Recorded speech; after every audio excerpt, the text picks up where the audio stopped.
台中一位陈先生过年期间参加这北澳10天看极光的行程，伊今仔日出面指控旅行社讲这团费一个人爱20万，却因为航班延前无转机到，致使部分行程直接取消，而且这领队也无专业，极光出现也无通知，大家拢看无到。针对着这款消费争议，双方无共识，消保官建议会当向品保协会申请协调。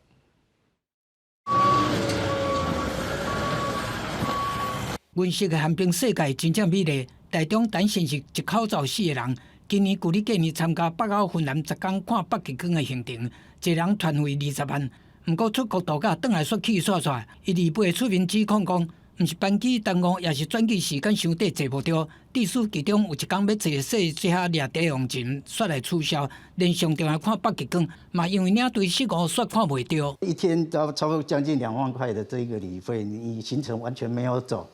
那完全也不做任何的处理，当然大家多少会有一点失落。还有主打的极光，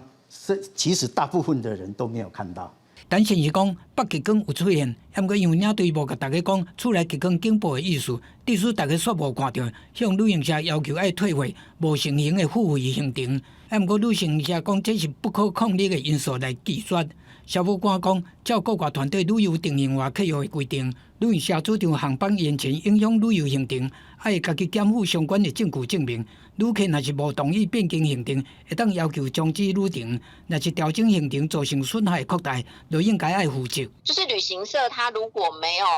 再去合理调整他的行程，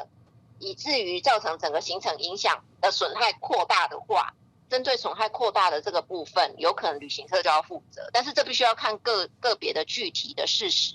防指控的旅行社回应讲，飞行机的延前最主要是飞行机的导升推无法度正常运作，甲东港的天气无好，这是不可抗力的事由，对着旅客感觉歹势，旅行社嘛付出袂少额外的费用。另外，旅行社早就有甲因讲，极光是自然现象，无保证一定看会到。消保官强调讲，若是双方无共识，会当向品保协会申请协调，还是向旅行社所在县市消费者服务中心提出申诉。记者综合。